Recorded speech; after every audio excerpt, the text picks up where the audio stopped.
먼저 우리 서론에서 계속 교리적인 기초를 계속 보고 있는데요.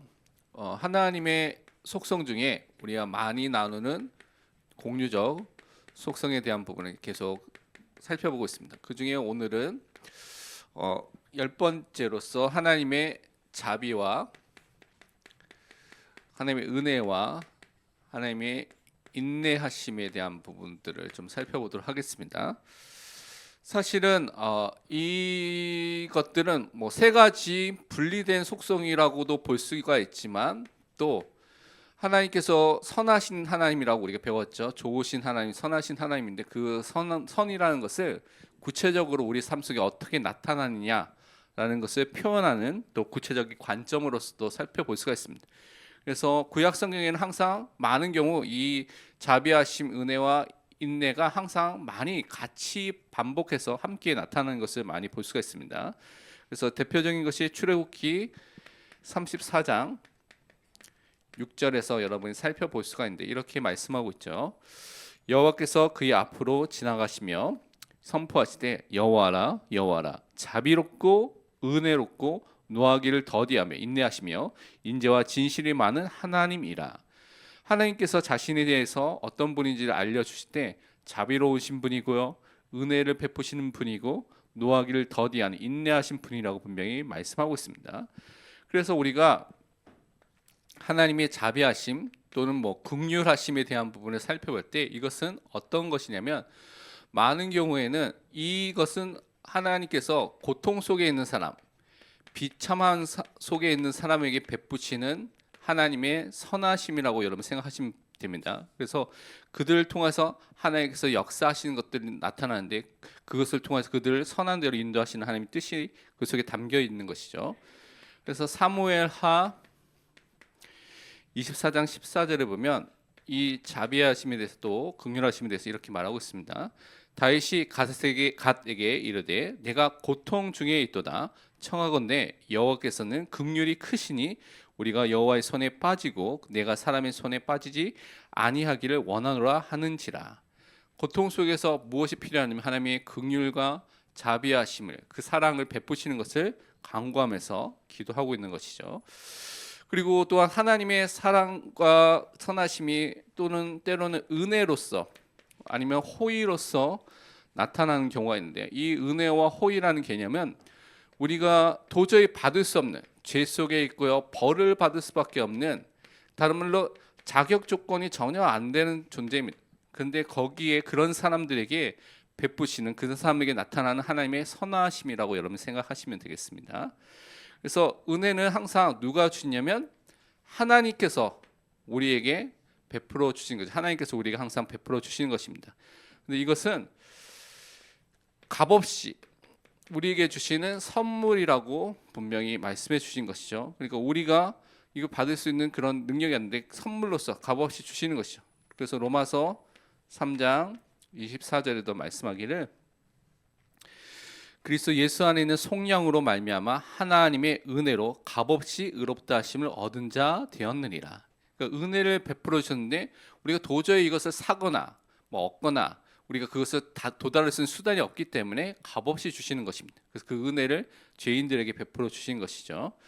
근데 이 은혜를 받을 수 있는 도구와 방법을 주셨는데 그것이 믿음이라는 것을 통하여서, 그 수단을 통하여서 우리에게 주신 것이죠. 그래서 믿음으로 우리가 받게 되는데 이 믿음도 사실 성경에서는 하나님의 선물이라고 말하고 있습니다. 그러니까 우리가 사실은 하나님의 은혜 속에서 이 믿음이란 또 선물을 통해서 하나님이 주신 이 축복을 받게 되는 것이죠. 그러면서 우리가 계속 일평생 죄의 용서함을 받을 수 있고요.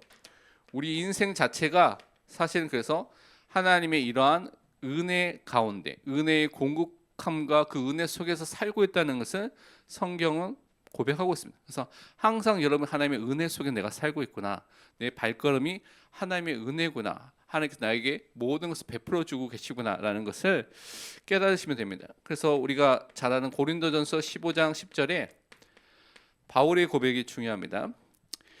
그러나 내가 나된 것은 하나님의 은혜로 된 것이니 내게 주신 그의 은혜가 헛되지 아니하여 내가 모든 사도보다 더 많이 수고하였으나 내가 한 것이 아니요 오직 나와 함께 하신 하나님의 은혜로라. 여러분의 삶 속에 한 걸음 한 걸음이 하나님의 은혜 속에 함께 하신 그 은혜 속에 되어지게 된 것이고, 그 은혜를 통하여서 여러분 지금 하고 있는 사역과 모든 것을 감당할 수 있다는 것을 감사하시길 바랍니다. 그러면서 우리는 하나님의 인내하심을 또한 우리가 살펴볼 수가 있습니다. 이것은요, 오랫동안 죄 가운데 또 문제 가운데 빠져 있는 사람들이 있죠. 근데 그것을 길이 참으시면서 그들에게 하나님께서 베풀어 주신, 그래서 또한 이것을 자비와도 연결해서 우리를 올바른 길로 인도하시는 하나님의 축복이 나타나 있는 것입니다. 그래서 구약에서도 화내기를 더디하신 하나님에 대한 부분을 설명하고, 신약에서 동일하게 그런 부분을 동일하게 설명하고 있습니다.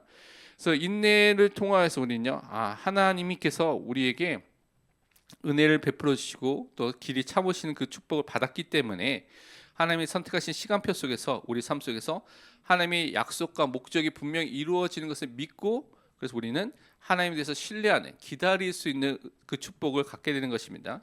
그래서 야고보서 여기 있는 5장 8절에 있는 말씀처럼 이렇게 우리는 고백할 수가 있죠. 너희도 길이 참고 마음을 굳건하게 하라. 주의 강림이 가까우니라. 분명히 하나님의 뜻과 계획이 이루어질 시간표가 분명히 오기 때문에 우리가 하나님이 그 공의적 속성이 이 인내의 축복을 받아서 우리도 길이 참을 수 있는 그 축복을 우리에게 허락해 주시는 것입니다. 그러면 하이델베르크 요리문답 오늘 83문답부터 보겠는데요. 오늘 내용은 천국 열쇠가 무엇인지에 대한 부분을 다루고 있습니다. 우리가 마태복음 16장에 보면 베드로에게 신앙 고백을 했을 때 천국 열쇠를 준다고 했죠. 근데 그 천국 열쇠가 어떤 의미가 있는지, 여러분 기도응답에 대한 열쇠를 주셨다는 것을 많이 메시지로 들었을 텐데, 신앙 고백서에는 그 부분을 이렇게 정리하고 있습니다. 그래서 이것이 정통적으로 천국 열쇠에 대해서 해석하는 많은 교회의, 개혁주의 교회의 그런 해석입니다. 뭐라고 말하고 있냐면 그 답을 살펴보면 이렇게 말하고 있습니다. 천국 열쇠는 거룩한 복음의 설교, 복음을 선포하고 말하는 것과 회개를 향한 교회의 권징입니다. 그러니까 천국 열쇠가 말하는 것이 거룩한 복음에 대해서 선포하고 설교하는 것이고요. 그거 함께 교회가 권징을 시행하는 것이 천국 열쇠다라고 정리하고 있습니다. 그래서 설교와 회개의 이 두 가지를 통하여서 믿는 자에게는 천국이 열리고 믿지 않는 자에게는 닫힙니다. 또 그래서 설교와 권징이라는 두 가지 방법을 통해서 하신다는 것이죠. 그래서 교회에게 주신 열쇠가 천국 열쇠인데, 로마 카톨릭은 이 천국 열쇠를 누구에게 줬냐고 말하냐면 베드로에게 줬다. 마태복음 16장 봐라. 베드로에게 줬기 때문에 교황이 그 열쇠를 갖고 있기 때문에 교황이 마음대로 그것을 좌지우지할 수 있다. 그래서 죄를 사할 수도 있고 죄를 그냥 놔둘 수도 있고, 그래서 교황이 그런 권세를 갖고 있다고 말하는데 그건 맞지 않습니다. 마태복음 18장 좀 있으면 보게 되겠지만 마태복음 18장에 보면 다른 제자에게도 동일하게 이야기하신 것을 보면서 베드로에게만 주신 것이 아니구나라는 것을 여러분이 확인해 볼 수가 있습니다. 그래서 말씀을 통해서 확인해 보면 마태복음 16장 19절에 이렇게 말씀하셨죠. 내가 천국 열쇠를 내게 주리니 내가 땅에서 무엇인지 매면 하늘에서 매일 것이요 내가 땅에서 무엇인지 풀면 하늘에서 풀리리라 하시고, 구체적인 내용은 또 다음 문답에 나와 있기 때문에 그때 보도록 하겠습니다. 그리고 마태복음 18장 15절부터 18절은 이렇게 설명하고 있습니다. 내 형제가 죄를 범하거든. 형제라는 것은 믿는 사람입니다. 믿는 사람이 죄를 범했을 때 교회가 아무렇게나 행동하지 않고 그냥 다 용서하고 넘어가는 것이 아닙니다. 분명히 뭐라고 말하고 있습니까? 가서 너와 그 사람과만 상대하여 권고하라. 먼저 내가 알게 됐으면 그 사람이 가서 회개하도록 권고하고 권면하라고 말하고 있는 것이죠.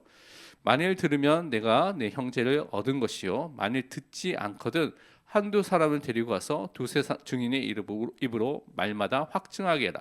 내가 갔는데 말 안 들으면 두세 사람이 함께 가서 그 사람이 다시 권면하고 회개하도록 말한다는 것입니다.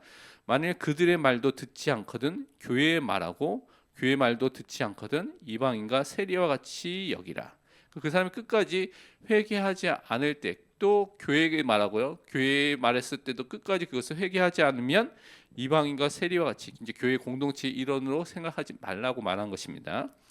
그러면서 18절에 말하기를 이것과 연결해서 말한 거죠. 진실로 너희에게 이르노니 무엇인지 너희가 땅에서 매면 하늘에서 매일 것이요 무엇인 땅에서 풀면 하늘에서 풀리리라.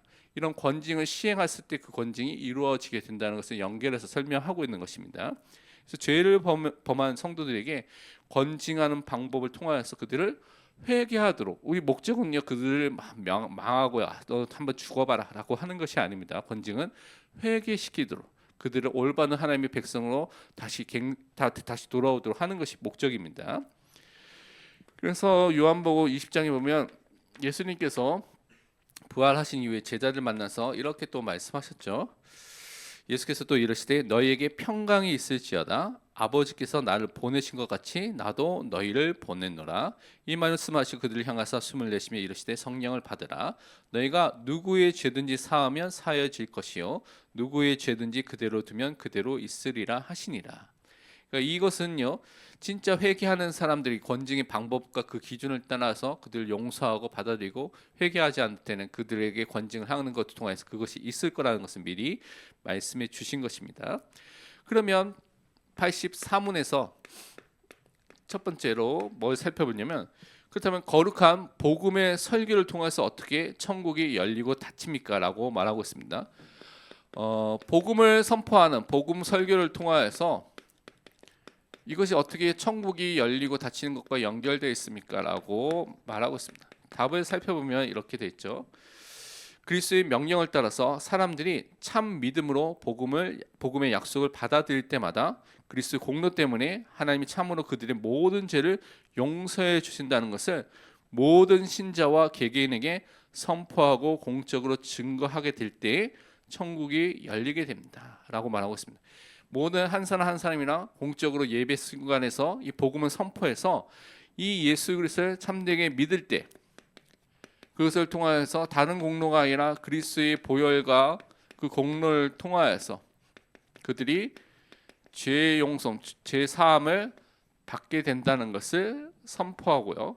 그것을 통하여서 천국 문이 열리게 됩니다라고 설명하고 있습니다. 반대로 사람들이 회개하지 않는 한, 두 번째는 근데 회개하지 않는 사람들이 있다는 것이죠. 믿지 않는 사람이 있다는 것이죠. 그러면 영원한 정죄와 하나님의 진노가 그들 위에 머물고 있다는 것을 선포하는 것이죠. 그래서 모든 믿지 않는 사람들, 외식하는 자에게 선포되고 공적으로 증언될 때 천국이 닫히게 됩니다.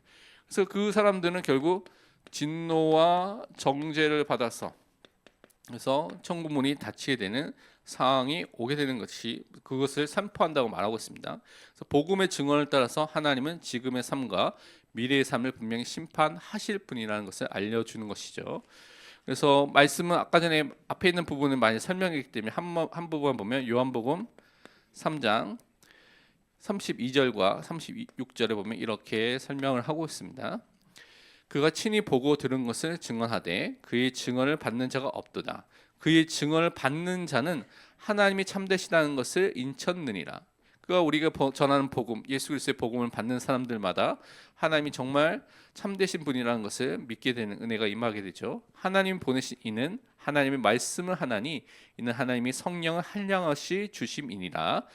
아버지께서 아들을 사랑하사 만물을 다 그의 손에 주셨으니 아들을 믿는 자에게는 영생이 있고 아들에게 순종하지 아니한 자는 영생을 보지 못하고 도리어 하나님의 진노가 그 위에 머물러 있느니라. 이 복음을 전했을 때, 증언을 했을 때 참된 믿음을 통하여서 그것을 받아들이면 죄 용서함과 구원의 축복을, 영생을 얻게 되지만 그 회개치 않고 받아들이지 않는 사람은 진노와 정죄가 임하게 된다는 것을 우리는 확인해 볼 수가 있습니다. 그리고요, 또한 세 번째로 85문에서는 그럼 교회의 권징을 통하여서 어떻게 천국 문이 닫히고 열리게 됩니까? 라고 물어보고 있습니다. 그 답을 살펴보면 그리스도의 명령을 따라, 그러니까 이 권징은 그리스도의 명령을 따라서 행한다고 말씀하고 있습니다. 그러니까 우리 생각대로 막 마음대로, 목사 마음대로, 뭐 장로들 마음대로 하는 것이 아니라 성경에 있는 대로 그리스도의 명령을 따라서 행한다는 것이죠. 그리스도라고 스스로 부르는 자들이 교리나 삶에서 그리스도답지 않을 때 기준이 뭡니까?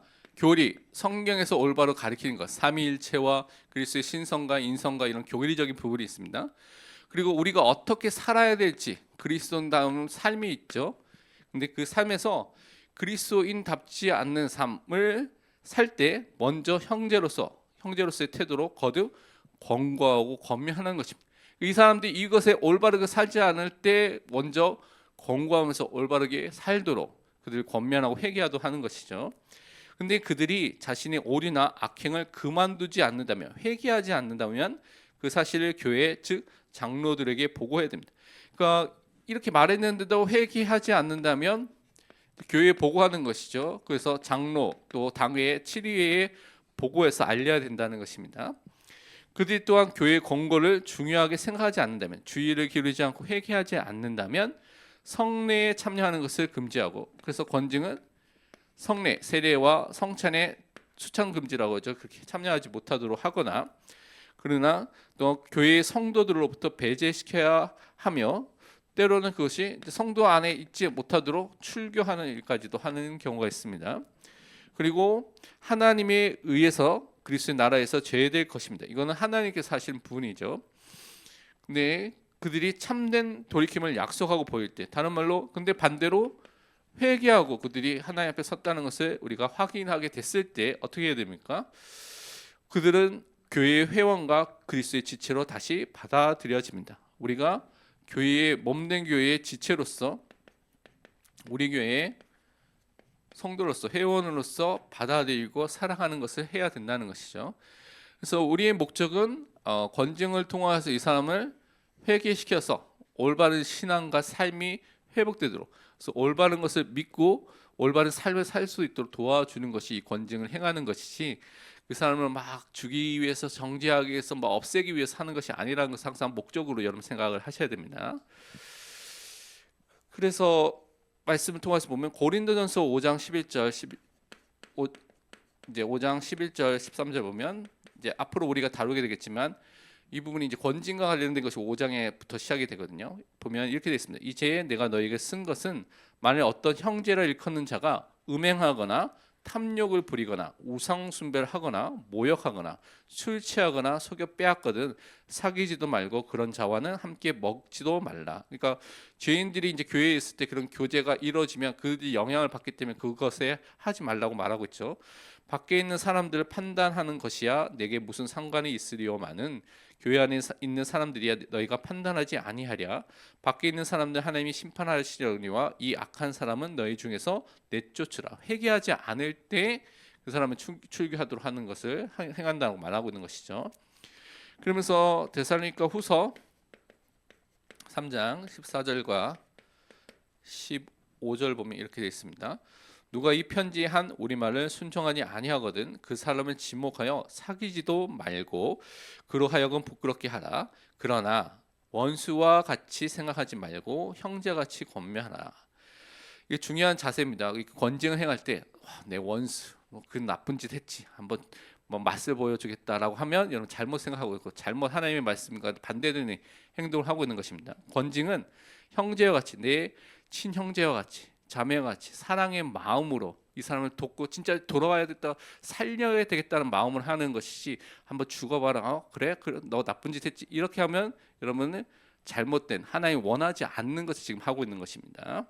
그래서 가장 중요한 자세가 누가복음에는 이 자세를 가지면 됩니다. 누가복음 15장 20절에서 24절을 보면 탕자가 다시 돌아왔을 때 그 아버지 자세를 여러분이 항상 갖고 있으면 됩니다. 이에 일어나서 아버지께로 돌아가리라. 아직도 거리가 먼데 아버지가 그를 보고 측은히 여겨 달려가 목을 안고 입을 맞추니 아들이 이르되 아버지 내가 하늘과 아버지께 죄를 지었사오니 지금부터는 아버지의 아들이라 일컬음을 감당하지 못하겠나이다 하니 아버지는 종들에게 이르되 제일 좋은 옷을 내어다가 입히고 손에 가락지를 끼우고 발에 신을 신기라. 그리고 살찐 송아지를 끌어다가 잡으라. 우리가 먹고 즐기자. 이 내 아들은 죽었다가 다시 살아났으며 내가 잃었다가 다시 얻었노라 하니 그들이 즐거워하더라. 탕자에 대한 이 아버지의 마음이 우리 마음이 되어야 됩니다. 그래서 우리가 어떠한 죄인이든지 그 죄인에 대해서 권면하고요, 권징을 행하면서 그들이 회개하도록 하고, 그들이 죄에 대해서 회개하고 돌아왔을 때 그들을 이렇게 전에 있는 우리 형제 자매처럼 우리 잃어버린 아들같이 그 사랑과 그 마음을 가지고 함께 품어주는 것입니다. 그래서 우리는 다른 성도들을 나의 진짜 지체로서, 나의 형제 자매로서 사랑하고요, 품어주고 섬기는, 그래서 모든 사람이 너무나 소중한 부분입니다.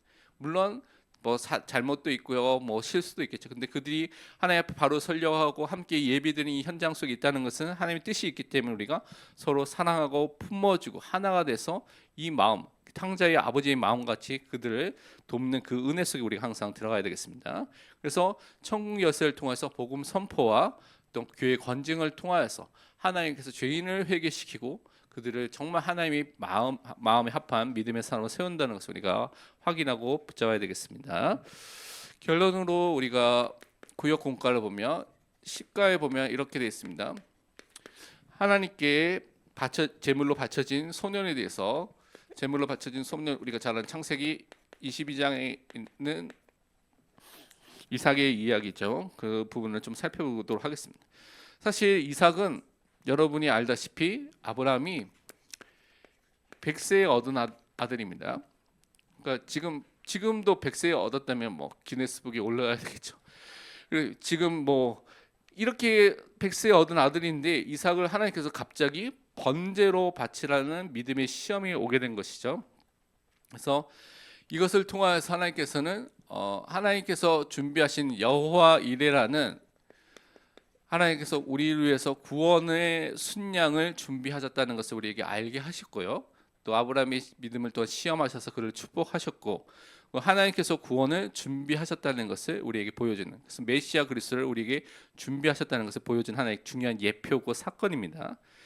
근데 하나님께서 왜 이렇게 시험하신 이유가 뭡니까? 하나님께서 그냥 예수 그리스도 믿으면 잘 먹고 잘 살고 뭐 아무런 문제가 없이 해도 되는데 갑자기 이런 시험을 왜 주십니까? 먼저 하나님께서는 아브라함에게 약속해 주셨죠. 뭐라고 하냐면 큰 민족을 이루고 내 이름을 창대하게 하고 너는 복이 될 것이고 천하만민이 너를 말미암아 복을 받을 것이라고 약속해 주셨습니다. 그런데 이 아브라함은 실제로는 75세에 부르심을 받았는데 사실은 자기에게 자녀가 없는 거예요. 조카 롯을 데려왔죠. 그래서 형이 죽었기 때문에 조카 롯을 통해서 이렇게 데려왔는데, 사실은 아브라함은요, 그래서 이 약속에 대한 불신앙이 그 삶 속에 많이 처음에 있었습니다. 그래서 조카 롯도 있었고요, 또 아내 말을 듣고 하갈을 취하여서 이스마엘도 낳기도 하고, 그렇게 연약한 삶들이 있었습니다. 그렇게 연약한 인간의 모습을 보였던 사람이 또한 아브라함이죠. 그러니까 아브라함이 처음부터 뭐든지 100% 따라갔던 것이 그렇게 연약한 모습이 보였습니다. 근데 하나님께서는 신실하신 그 하나님께서 이 약속을 성취시켜 주었는데, 사라의 생리가 끊어졌을 때, 인간은 절대 불가능한 그때에 하나님께서 역사하셨습니다. 그래서 100세에 아들을 낳게 됐죠. 이삭이 탄생하게 된 것이죠. 불가능 속에서 하나님께서 그렇게 응답하신 것을 체험하게 됐습니다. 그래서 하나님께서는 이제는 이 아브라함에게 하나님의 주신 복을 주시기 위해서 그가 순종하는지 순종하지 않는지를 또한 보시기 위해서 테스트로서 시험을 하신 것이죠. 시험이라는 것이 우리가 사단이 주는 템테이션, 유혹하는 템테이션이 있을 수가 있고요, 시련이라고 어려움이 있을 수가 있지만 하나님을 사랑하고 순종하는 것을 보기 위한 테스트가 우리 여러분 삶 속에 있을 수가 있습니다. 그래서 신명기 8장에 보도 이 백성이 하나님의 말씀대로 사는지 안 사는지 살기 위해서 그 40년 동안 그들이 인도하셨던 것을 또한 살펴볼 수가 있습니다. 그런데 우리가 잘 알다시피 아브라함은 이때 하나님의 말씀에 순종하게 됐다는 것을 여러분이 살펴볼 수가 있습니다.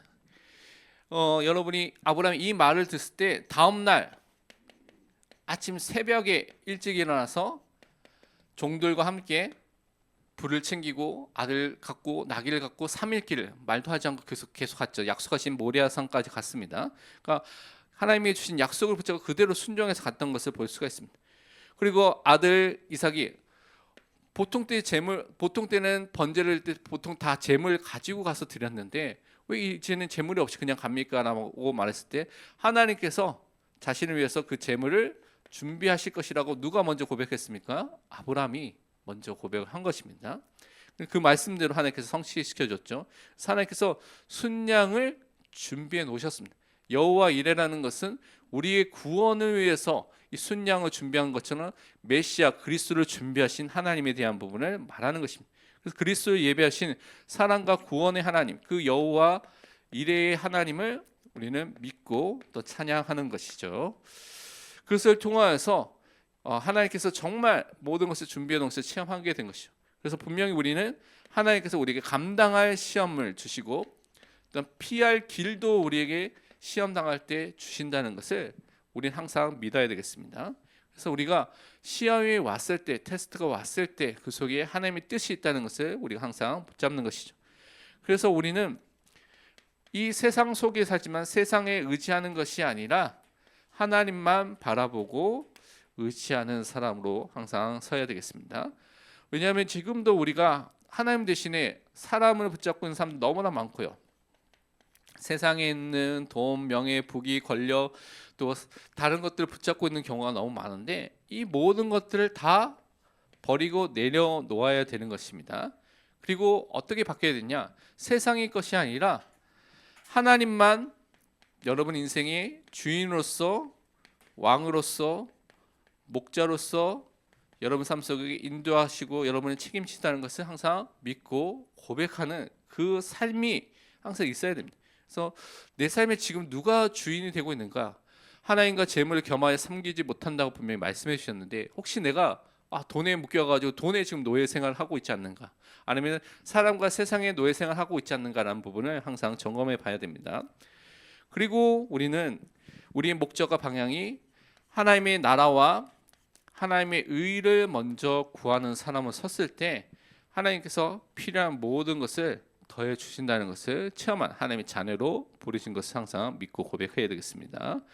그래서 우리는 항상 약속의 말씀을 믿고 말씀대로 응답받는 사람으로 서는 것이 너무나 중요하죠. 그래서 우리 구원 속에 하나님 필요한 모든 것은 하나님께서 분명히 주십니다. 그래서 말씀대로 역사하시는 하나님 아버지를 믿는 그 믿음의 사람으로 서서 살아계신 하나님의 역사를 체험하는 은혜가 있기를 축원드립니다. 우리 함께 기도하도록 하겠습니다. 우리가 정말 자비와 은혜와 인내를 베풀어 주신 하나님을 정말 믿을 수 있도록 천국 열쇠인 거룩한 복음의 설교 선포와 또 회개를 향한 교회의 권징을 통하여서 우리 교회가 또 모든 성도들이 바르게 하나님 앞에 설 수 있는 믿음을 회복할 수 있도록 또한 아브라함이 이삭을 바쳤던 것처럼 우리가 하나님께 순종하는 삶을 통하여서 여호와 이레의 하나님을 체험하고요. 또 우리와 함께 하시는 하나님만을 바라볼 수 있도록 함께 말씀 붙잡고 먼저 합치면서 기도하고 제가 마치는 기도하도록 하겠습니다. 기도하겠습니다.